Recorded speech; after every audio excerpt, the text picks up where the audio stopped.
Il était une fois une petite fille qui allait pleurer chaque jour sur la tombe de sa maman.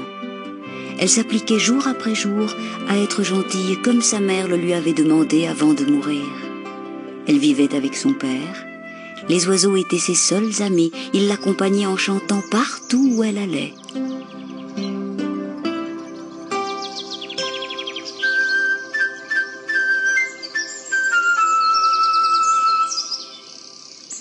Un jour, le père se remaria avec une femme qui avait 2 filles, aussi prétentieuses, méprisantes et laides que leur mère.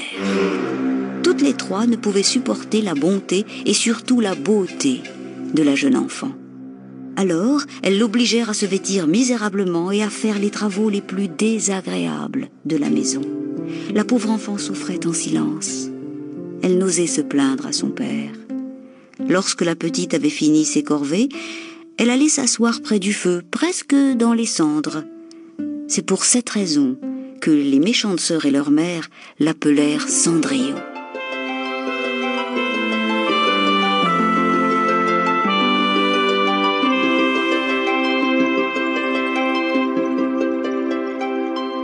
Malgré sa triste vie, Cendrillon devenait de plus en plus jolie, contrairement à ses 2 sœurs qui, elles, restaient disgracieuses.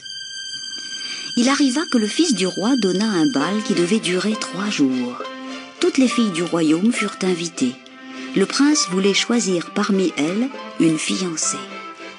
Quand les 2 sœurs l'apprirent, elles furent folles de joie. Elles ne pensaient plus qu'aux robes qu'elles mettraient, qu'aux coiffures qu'elles choisiraient.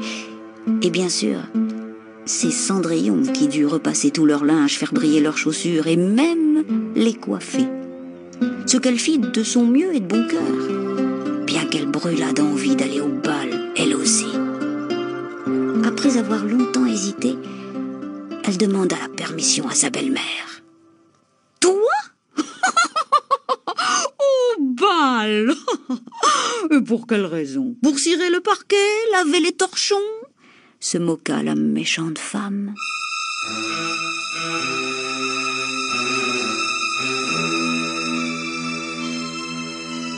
Mais Cendrillon insista et supplia tant et si bien que sa belle-mère, avec une lueur de méchante malice dans les yeux, lui dit « Si tu ramasses et tries en 2 heures les lentilles que je vais jeter dans la cendre, tu pourras venir avec nous au bal. »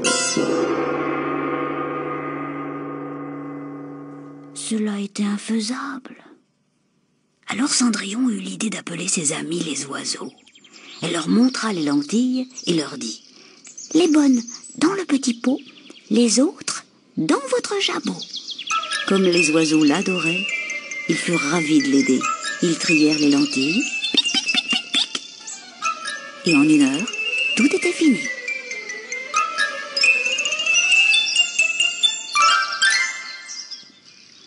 Toute heureuse et fière, Cendrillon alla revoir sa belle-mère qui lui dit, en cachant son étonnement et son agacement, « Si tu arrives maintenant à trier en 1 heure 2 pots de lentilles que je vais jeter dans la cendre, tu pourras venir avec nous au bal. » Nullement découragé, Cendrillon appela une nouvelle fois ses amis du jardin et leur dit « Les bonnes dans le petit pot, les autres dans votre jabot. » Et pic, pic, pic, pic, pic, pic, en moins d'1 heure, tout fut fini.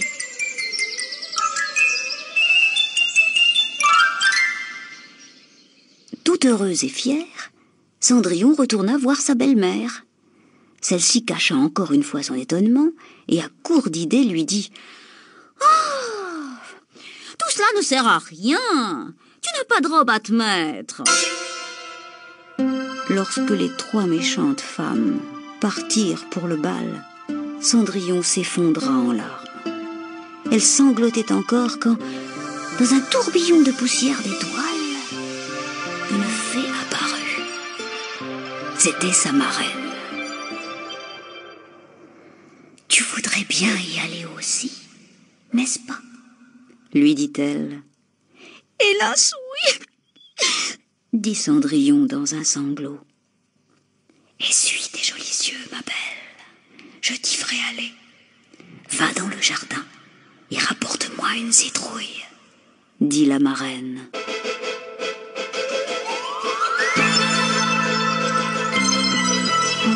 Cendrillon alla cueillir la plus belle citrouille qu'elle put trouver et l'apporta à sa marraine, tout en se demandant comment une citrouille pourrait bien la faire aller au bal. La fée creusa la citrouille, et lorsqu'il ne resta plus que la peau, elle la toucha de sa baguette magique.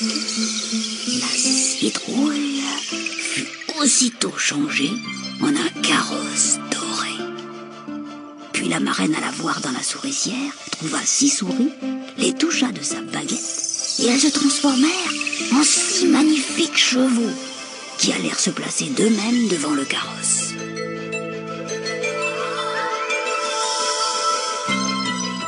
Puis la fée changea un rat moustachu en un superbe cocher et 6 lézards en 6 laquais.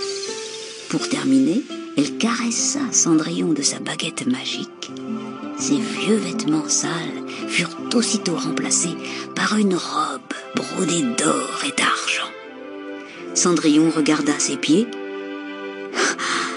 Ses pauvres sabots étaient devenus de jolies petites pantoufles de verre. Devant tant de splendeur, une grande émotion déborda de son cœur et monta jusqu'à ses yeux. La marraine dit en riant : « Oh non, ce n'est pas le moment de pleurer, mais celui d'y aller. »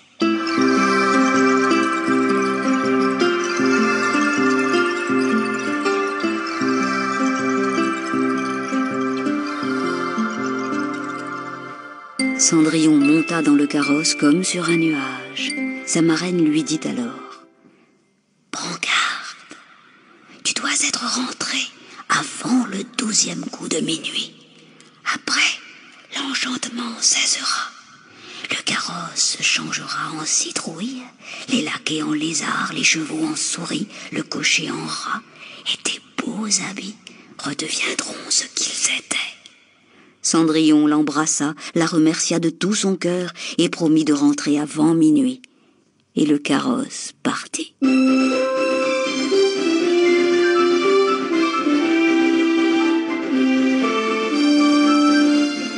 Lorsque Cendrillon entra dans la salle de bal, un grand silence se fit.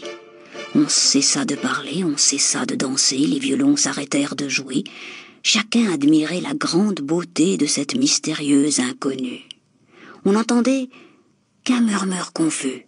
« Oh, mais qu'elle est belle, mais qu'elle est belle, qu'elle est belle, mais qu'elle est belle, mais qui est-elle, qui est-elle belle, qu'elle est belle, mais qu'elle est belle. »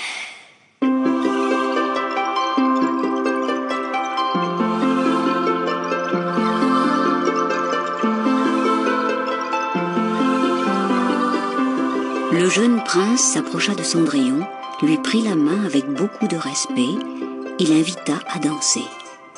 Les sœurs de Cendrillon, qui ne l'avaient bien sûr pas reconnu, l'admiraient bouche bée. Le prince ne la quitta pas non plus des yeux de toute la soirée. Soudain, Cendrillon entendit minuit moins le quart sonner. Elle fit une révérence à toute la compagnie et s'enfuit le plus vite qu'elle put.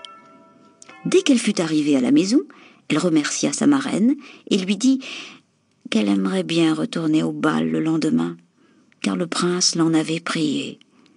La bonne fée hocha la tête d'un air entendu et, dans une poussière d'étoiles, elle disparut.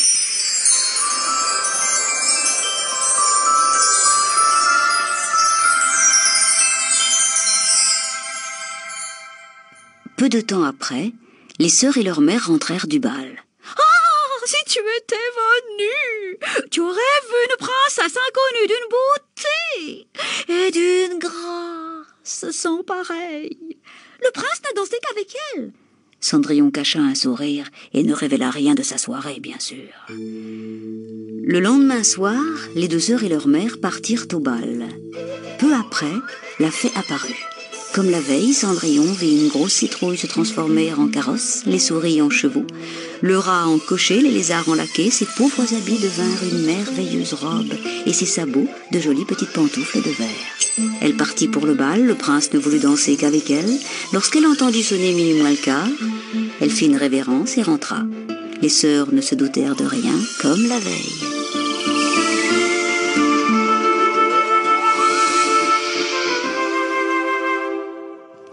Le troisième soir, la robe de Cendrillon était encore plus belle.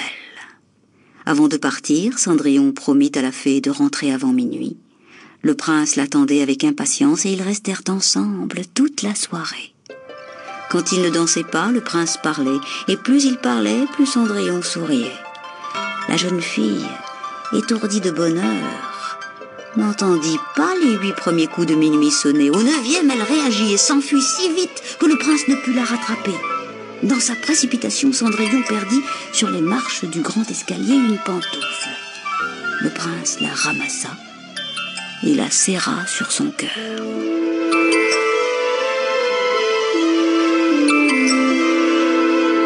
Cendrillon revint à la maison tout essoufflé, dans ses pauvres habits sans carrosse, sans laquais. Il ne lui restait plus rien de toute sa splendeur, sinon une de ses petites pantoufles. Elle la cacha dans la poche de son misérable tablier. N'était-elle pas comme un précieux souvenir que sa marraine lui permettait de garder ?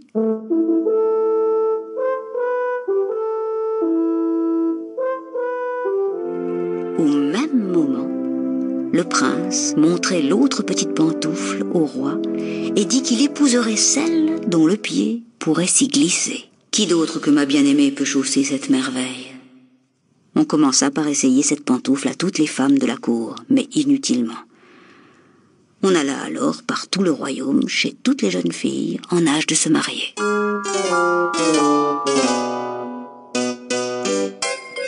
Les sœurs de Cendrillon se réjouirent, pensant que la pantoufle leur irait peut-être. Lorsqu'on présenta la pantoufle à l'aînée, celle-ci fit 1000 contorsions et 1000 grimaces pour essayer d'y entrer. Mais comme toutes les autres, elle ne put y parvenir. La sotte en était si vexée que de rage, elle en pleurait.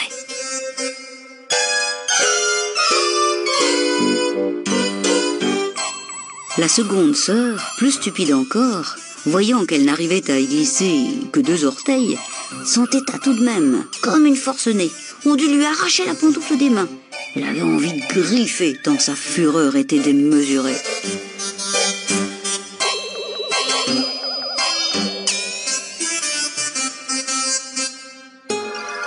On demanda s'il n'y avait pas d'autres filles dans la maison. « Si, moi », dit alors Cendrillon en s'avançant. Les sœurs et leur mère pouffèrent de rire. « Cendrillon la Souillon, la princesse du bal, c'est impossible !»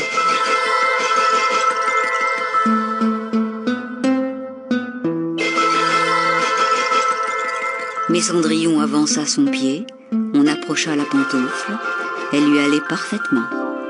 L'étonnement des sœurs et de leur mère fut si grand que les yeux faillirent leur sortir de la tête. Et quand Cendrillon tira de son tablier la 2e pantoufle de verre, c'est leur langue qu'elles faillirent avaler.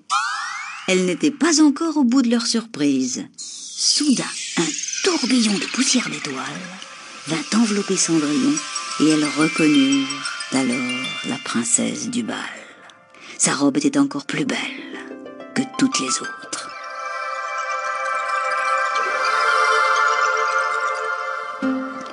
Les sœurs se jetèrent aux pieds de Cendrillon pour implorer son pardon, ce qu'elle fit de bon cœur.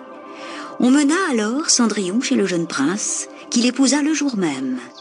Les oiseaux fidèles accompagnèrent en chantant le cortège des jeunes mariés qui vécurent heureux pendant de longues années.